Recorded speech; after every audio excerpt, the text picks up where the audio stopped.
새로운 시리즈를 또 시작합니다. 이번 시리즈 제목을 예술, 영성, 그리고 인생 이렇게 정했습니다.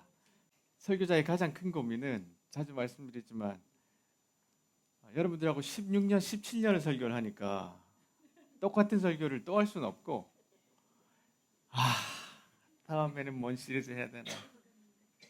근데 그동안 설교를 제가 아주 굵직굵직한 설교를 해왔잖아요. 그러니까 또 다른 이 주제를 잡는 게 정말로 힘듭니다. 그래서 열심히 또 기도하고 또 뭐 산책하고 뭐 이러면서 이제 그동안 제가 그림을 많이 소개해드렸는데 그림으로 설교한 적이 별로 없구나 이런 생각이 좀 들어서 예술에 대한 이야기, 꼭 그림뿐만 아니라, 그리고 이 예술이 영성과 굉장히 밀접하거든요. 그리고 또한 인생과 깊이 닿아 있습니다. 이야기를 좀 해보려고 합니다. 그래서 예술가 한 명을 설교 때마다 좀 중심으로 잡고 성경과 함께 말씀을 좀 이어가려고 하는데, 오늘 만날 주인공은 밀레입니다. 장 프랑스와 밀레. 그래서 첫 번째 제목을 밀레의 들판에서 만나는 일상의 진정한 부요, 이렇게 한번 잡아봤습니다. 오늘 말씀을 읽어주셨는데 그 중에 이 주제와 함께 몇 가지 지혜를 좀 찾아보려고 그러는데요. 첫 번째 우리가 좀 생각해 볼 지점은 억울한 상황에서 선택하는 잘못된 삶의 방향이 오늘 말씀에 나타납니다. 그리고 그 반대로 밀레 인생에서 수치와 절망이지만 내면에 감추어진 걸작을 일깨우는 그런 내용을 한번 살펴보겠습니다. 오늘 말씀에 보면 예수님이 이제 제자들과 함께 이렇게 말씀도 가르치시고 계시는데 한 무리의 사람들이 있었어요. 그 중에 한 사람이 선생님, 제 형에게서 우리 아버지께 받은 유산을 좀 나에게 나눠달라고 좀 해주세요 라고 이런 요청이 들어왔습니다. 이 당시의 풍습으로는 아들이 둘이면 형이 3분의 2, 동생이 3분의 1을 받게 돼 있습니다. 자, 아마 형이 욕심이 많아서 유산을 안 나눠준 것 같아요. 그러니까 억울하잖아요. 그래서 막 예수님이 하도 권위 있고 막 기적도 행하시고 이러니까 혹시나 예수님 말씀을 들을까, 그래서 예수님한테 요청을 드렸어요. 제발 우리 형한테 이야기 좀 해주세요. 근데 예수님의 반응, 누가 나를 너희의 판사나 중개자로 세웠느냐? 아주 뭐 위로하고 뭐 이렇게 못 받았니, 왜 못 받았니 이런 거 없습니다. 자, 그런데 이 말씀은 개인에게도 적용이 되는, 유산을 못 받은 사람 이야기도 되지만 실제로는 이 장면은 이스라엘에게 이야기하는 장면입니다. 이스라엘이 이때 로마에게 점령당하고 있었잖아요. 식민지였습니다. 그러니까 빨리 저 형 로마를 없애버리고 이 땅을 우리에게 다시 돌려주십시오. 이런 어떤 해방, 그러니까 메시아, 우리 예수님의 그런 강력한 왕, 이런 경제적인 메시아, 해방의 메시아로 생각하고 예수님 앞에 요청을 한 거였던 것으로 또한 해석할 수 있습니다. 자, 이런 상황에서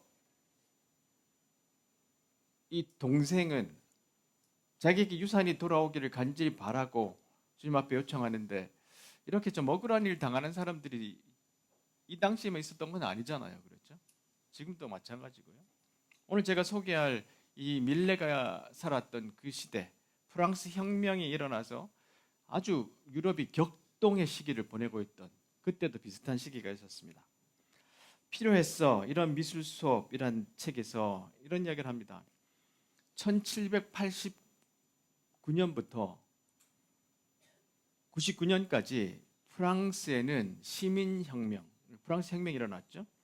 그때 혁명 이후에 공화정 정부, 그러니까 이제 황제를 쫓아내고 왕을 쫓아내고 공화정 정부가 되었는데, 망명 귀족에게 땅을 몰수해서 그걸 다 국유화시켰어요. 나라 땅을 만든 다음에 그것을 이제 매각을 하는데 경매에 붙였는데, 한참 돈이 많던 상인들, 중산층들이 그 땅을 사갔습니다.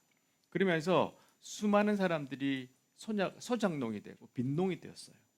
이렇게 아주 나라가 요동치는 그런 상황에 이제 밀레가 살고 있었습니다. 자, 그들 중에 땅을 담보로 빚을 내서 농토를 마련하는 사람들은 이자를 갚느라 끼니를 잇기도 힘들었다. 예수님 시대도 마찬가지였거든요. 예수님의 시대도 원래 땅은 사고 팔면 안 되는데 제사장들이나 아니면 바리새인들 아니면 일부 아주 귀족들이 그 땅을 이자를 빌려주고 못 갚는다고 그 땅을 몰수해 가서 거의 95% 이상의 사람들이 이렇게 아주 극빈 생활을 했던 그런 시대였습니다. 자, 이렇게 1800년도 이 당시에도 이런 일이 벌어지고 있었는데 이때 밀레가 태어났습니다. 자, 밀레를 잠깐 보면 이게 밀레가 그린 자화상인데요. 1814년에 노르망디에서 태어났습니다. 아주 그루시라는 시골 마을 바닷가에서 자랐는데 8남매 중에 장남으로 태어났어요. 자, 그런데 아니 이 장남이 농사를 져야 되는데 그림 재주가 있네.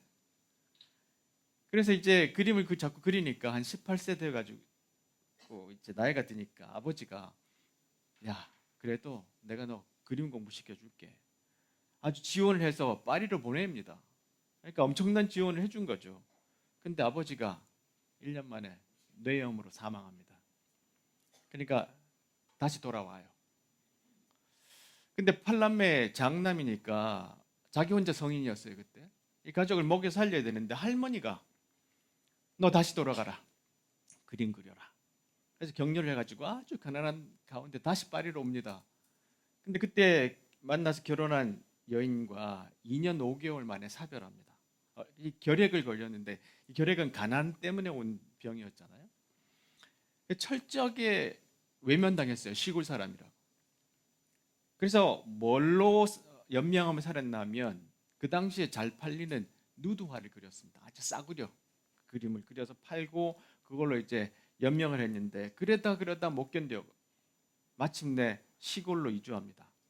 그때 파리에는 콜레라가 유행합니다.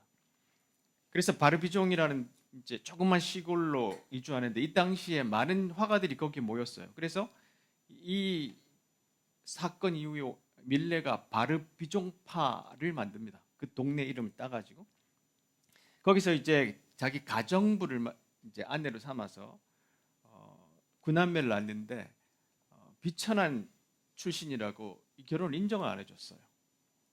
그래서 죽기 거의 뭐 몇 년 전에 겨우 이제 교회에서 결혼할 정도로 그런 이제 가정사가 있습니다. 딸만 하고 이렇게 사진을 찍은 게 남아 있네요. 구남매를 낳았답니다. 야, 이 가난한 농부가 그렇죠? 또 구남매를 낳았으니 얼마나 이 삶의 짐이 무거웠었겠어요. 자, 이렇게 살아가는데 얼마나 고통스러웠는지. 자, 누드화를 그리면서 살아가는데 어느 날 지나가는데 젊은 화가들이 웅성웅성하는 소리가 들립니다. 그게 뭐냐면 야, 이 그림 누가 그렸어? 아, 그 맨날 누드화 그려서 먹고 사는 걔 있잖아. 밀레라는 애. 그 이야기를 지나가다 들었어요. 그러니까 얼마나 무너집니까? 그래서 더 이상 아내에게 나 이렇게 못 살겠어. 이런 그림 그리고 못 살겠어. 그러니까 아내가 갑시다. 그래서 이제 바르비종으로 이사를 갔어요. 자, 영혼의 미술관이라는 책에서 알랭드 보통이 이런 이야기를 합니다.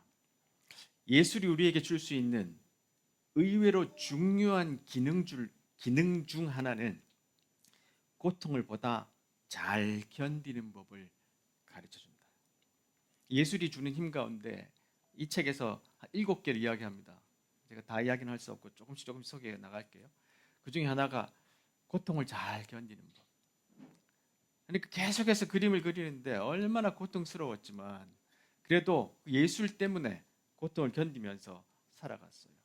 자, 그러다 그림 하나가 입선합니다.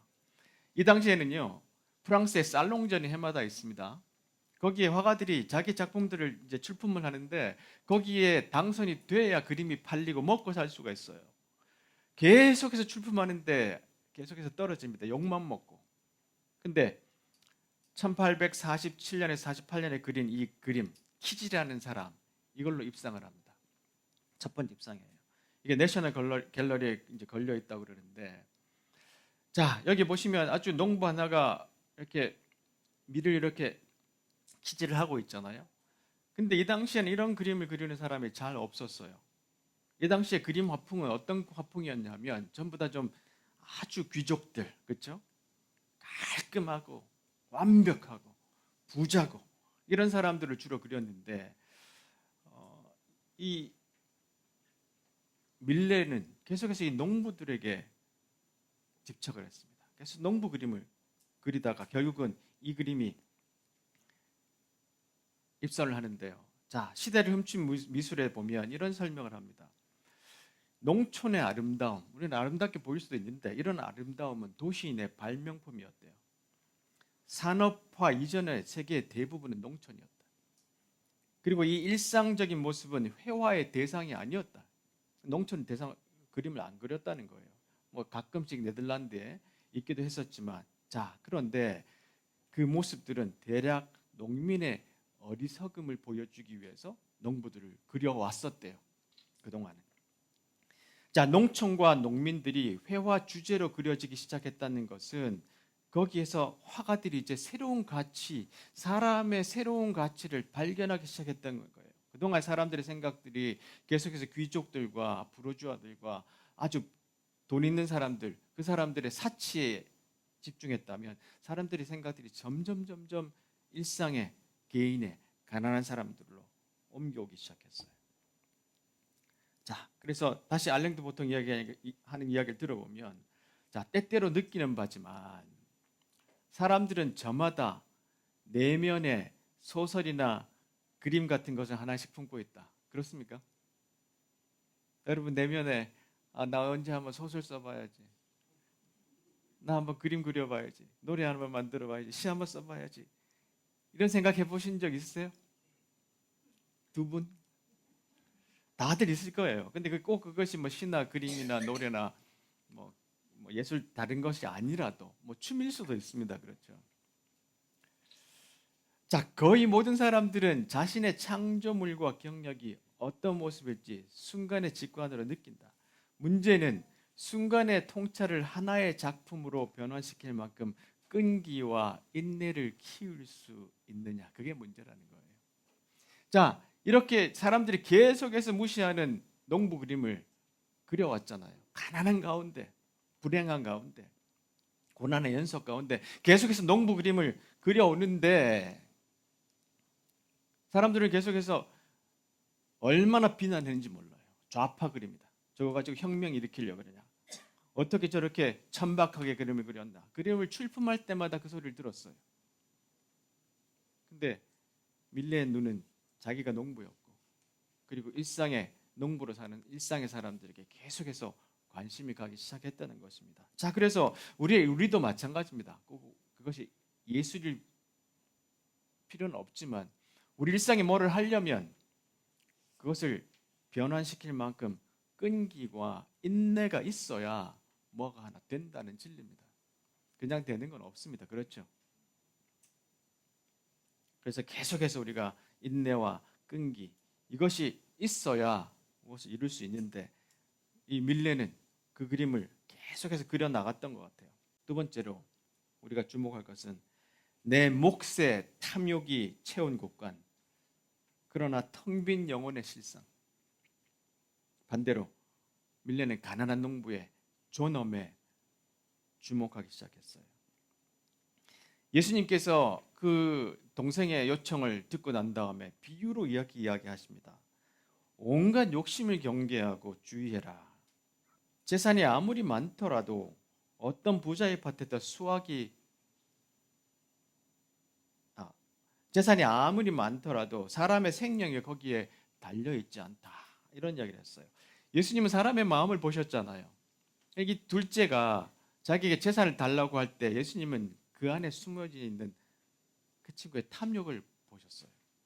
그러니까 이 비유를 말씀하실 수 있었던 겁니다. 만약에 그 재산이 이 둘째에게 나눠졌을 때 얘는 어떻게 변할지 예수님은 알고 계셨어요. 자, 이 비유를 한번 봅시다.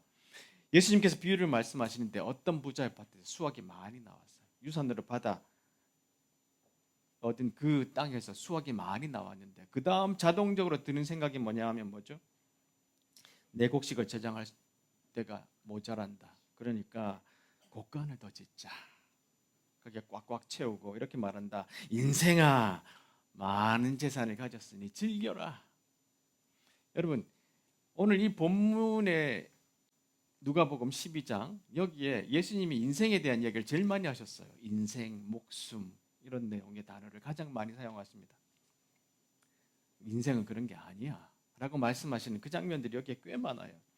자, 그런데 예수님 말씀하세요. 어리석은 사람아, 네가 오늘 죽으면 그거 다 누구에게 가겠니?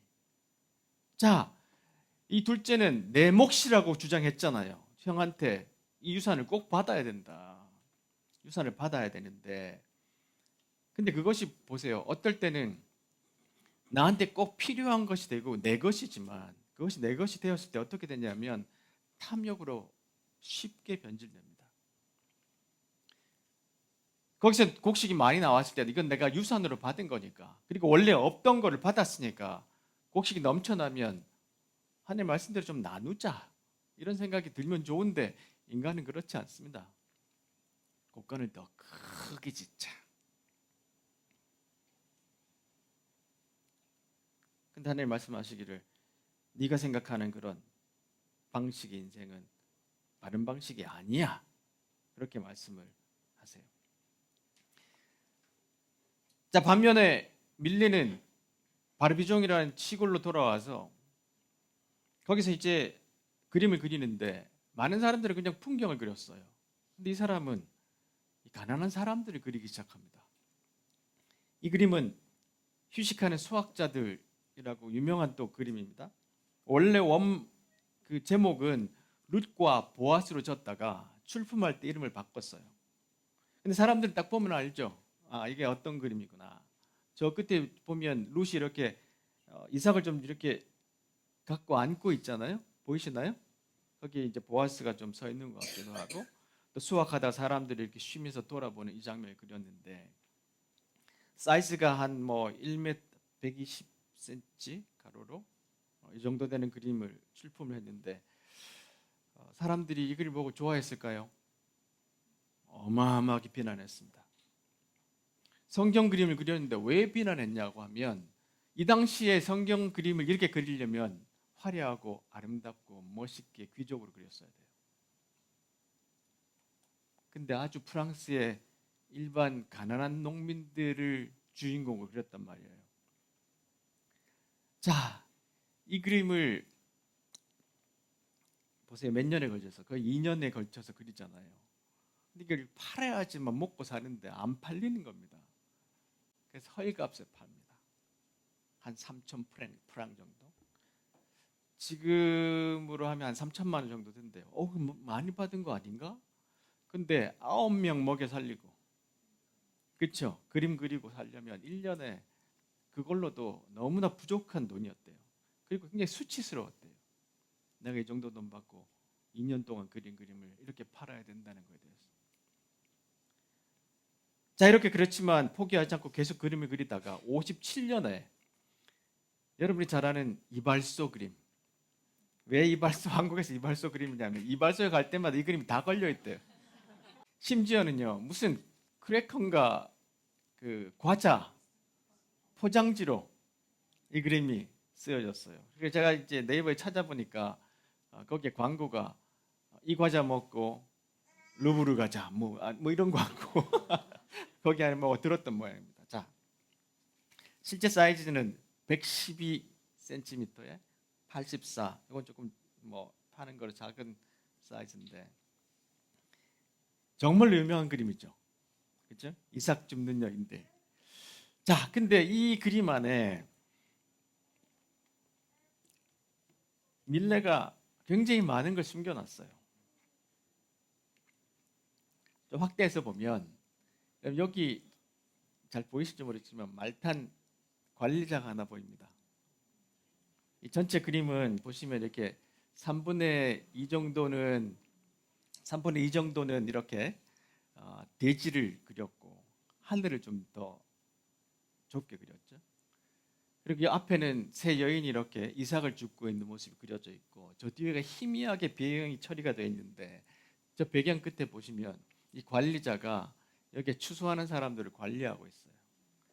여기 보시면 높이 쌓여져 있는 곡식단이 보입니다. 보이시죠?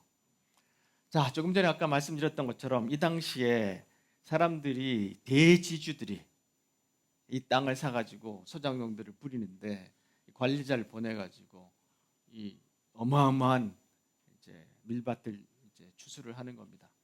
자, 이 당시에 이제 사람들이 그래도 가난한 사람들이 좀 와서 이삭을 줍게 했던 모양이에요. 했는데 이제 그 하단에 보시면 이 세 여인이 허리를 한번 못 펴고 이삭을 열심히 줍고 있습니다. 이 당시 이야기를 한 시대를 훔친 미술이라는 책에 보면 밀레가 그린 이 여성들은 농민들 중에서도 최하층, 최극빈층 소작농이었대요. 뒤에 산더미처럼 쌓여있는 추수한 곡식들은 그들의 것이 아니고 원래 그들의 땅이었을 수도 있습니다. 그런데 땅에 떨어진 나달을 주워가는 것은 허락됐지만 그마저도 어떤 사람이 특별히 많이 가져갈 수도 없고 조사를 받은 후에야 가져갈 수 있었고요. 또 아주 짧은 시간, 정해진 시간에만 가져갈 수 있도록 제한되어 있었대요.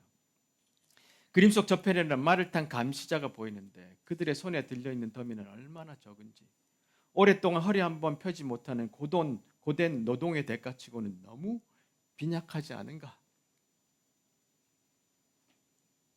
그런데 밀레는 이렇게 세 여인을 그리면서 아주 비참하게 그리진 않았어요. 보시면 아주 대지를 밟고 있는 어떤 사람의, 농부의, 이 땅이 나의 것이다, 주인이라는 데 어떤 당당함이 좀 스며져 있고요. 이 모자의 색깔이 원래는 옛날에 귀족들이 쓰던 모자, 그 색깔들을 사용했대요.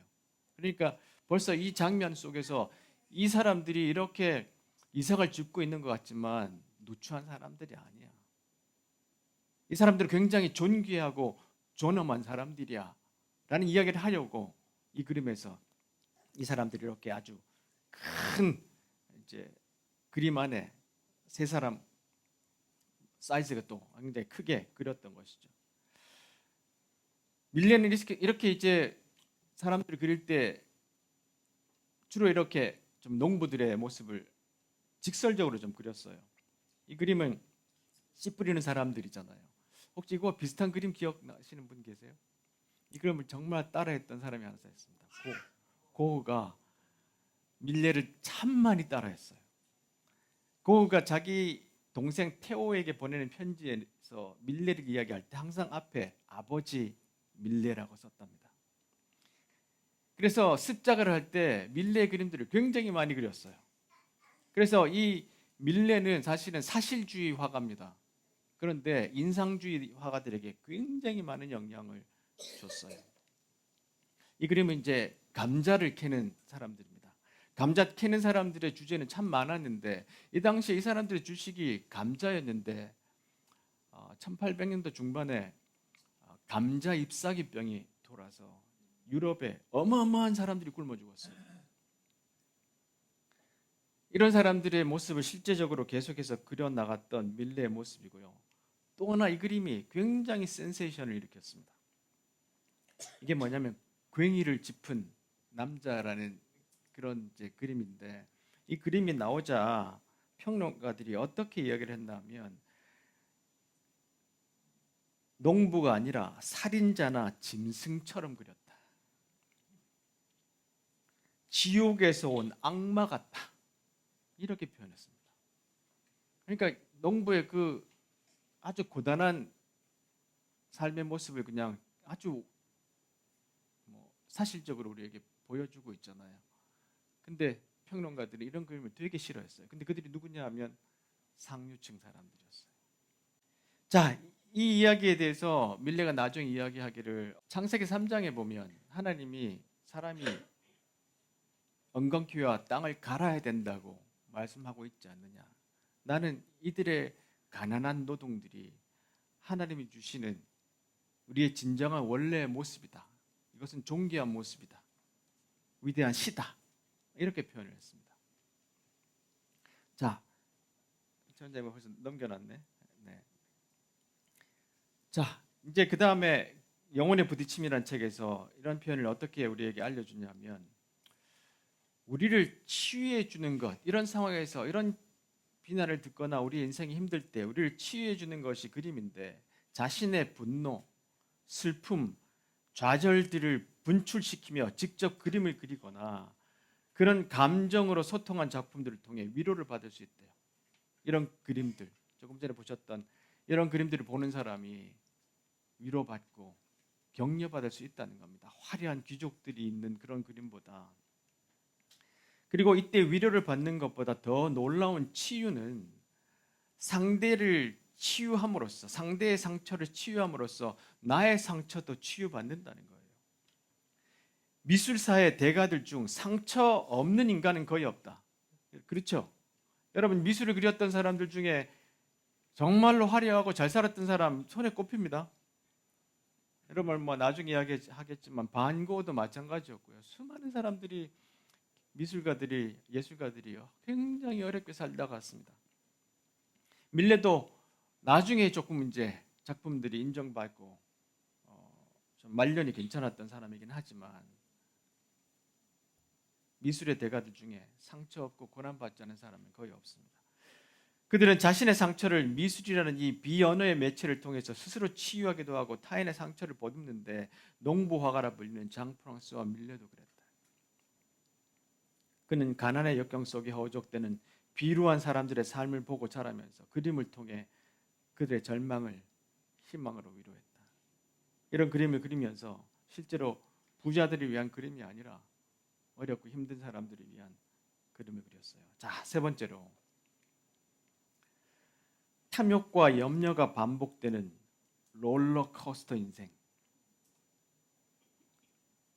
하나님의 캔버스 안에서 중심을 잡아라. 그런 지혜를 좀 얻으면 좋겠는데요. 보세요.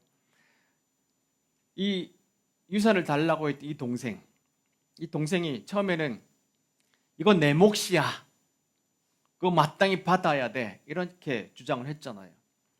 그리고 난 다음에 그거 자기가 받게 되면 예수님은 어떻게 변할지 말씀하셨죠. 곡간을 크게 짓고 너 혼자 잘 먹고 잘 살려고 하지 않겠니? 그러니까 탐욕과 욕망을 조심해라. 예수님 이렇게 말씀을 하셨어요. 그런데 우리의 인생이 꼭 그렇습니다. 이거 원해서 가지면 염려가 또 생기고, 마치 롤러코스터가 이렇게 위로 올라갈 때 여러분 좀 긴장되잖아요. 그렇죠? 올라갔다가 내리꽂기 시작하면 무섭고, 다시 올라가면 또 괜찮고, 이런 일들이 반복되는 게 우리의 인생이잖아요. 탐욕과 염려가 반복되는 롤러코스터 같은 인생. 그런데 오늘 밀레는 우리에게 하나님의 그 예술 앞에서, 캔버스 앞에서 중심을 잡으며 살라 그럽니다.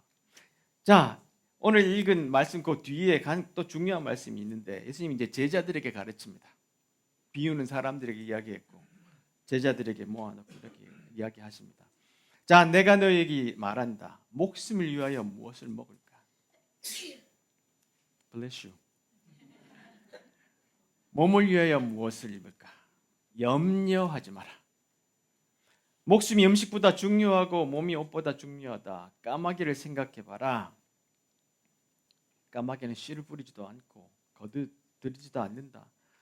자, 그리고 들의 백합도 한번 보라. 솔로몬이 온갖 영화를 누렸어도 이 들에 있는 백합화처럼 아름답지 못하다. 이 본문을 많이 읽으셨잖아요. 근데 예술이라는 측면에서 딱 놓고 보니까, 우리 예수님이 우리에게 들판을 이렇게 캔버스로 쭉 펼쳐놓고 감상해라. 그냥 지나가는 까마귀 보고 백합화 보고 지나치지 말고 하나님이 그려놓으신 그 자연의 캔버스 앞에서 하나님이 누구신지, 인생이 뭔지를 생각하라. 이렇게 이야기를 하셨던 것 같아요.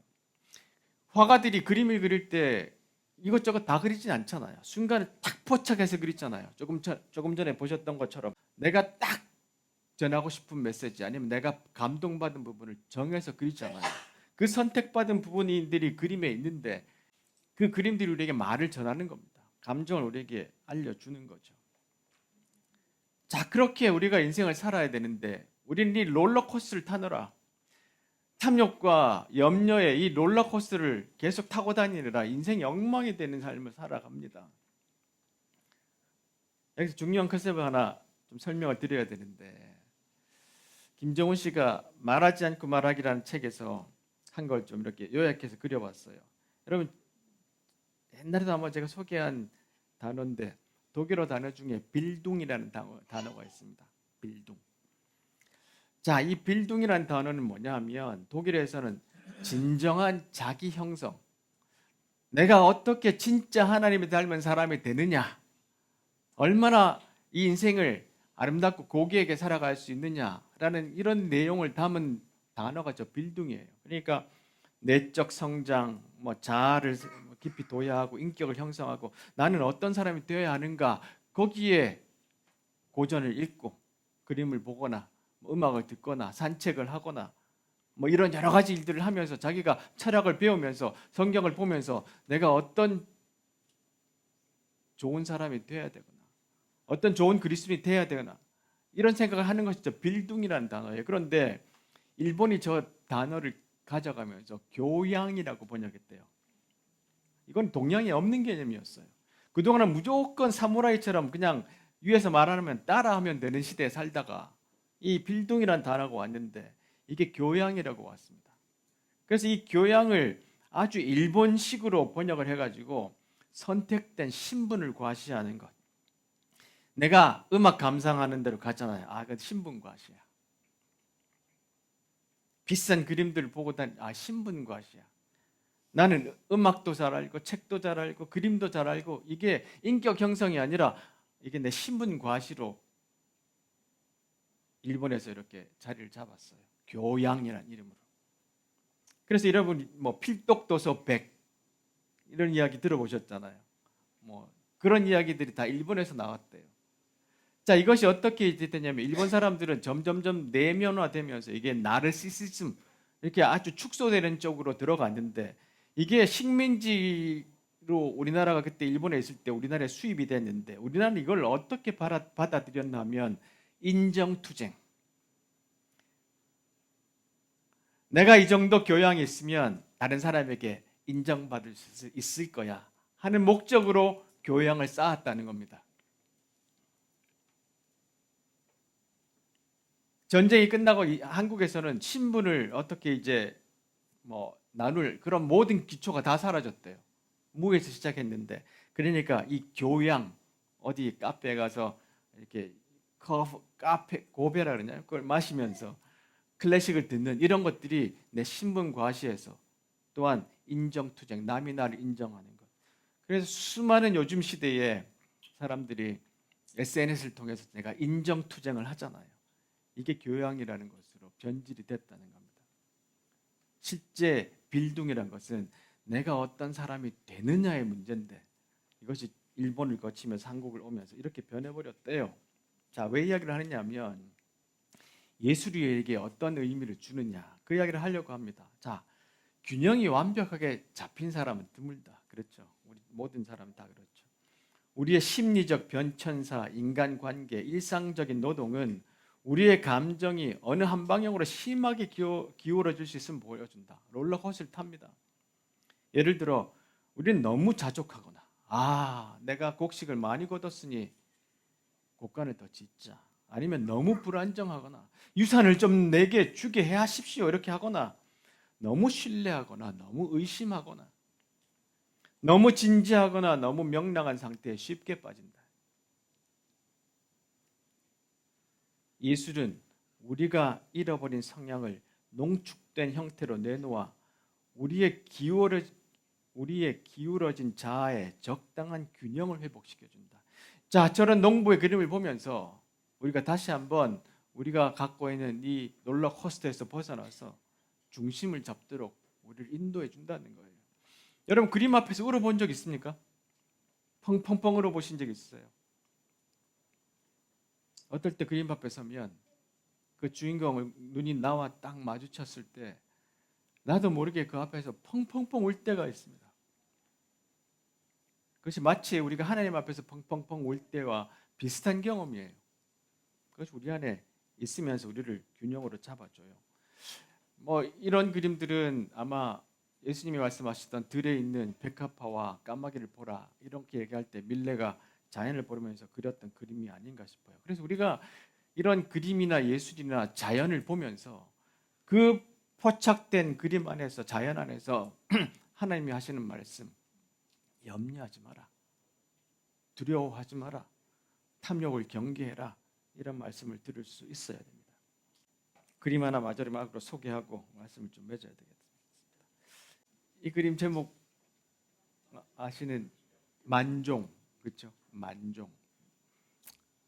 만종은 삼종기도라고 가톨릭에서 아침 6시, 12시, 저녁 6시에 종이 울리면 그 종이 울 때 3종, 3번 울리잖아요.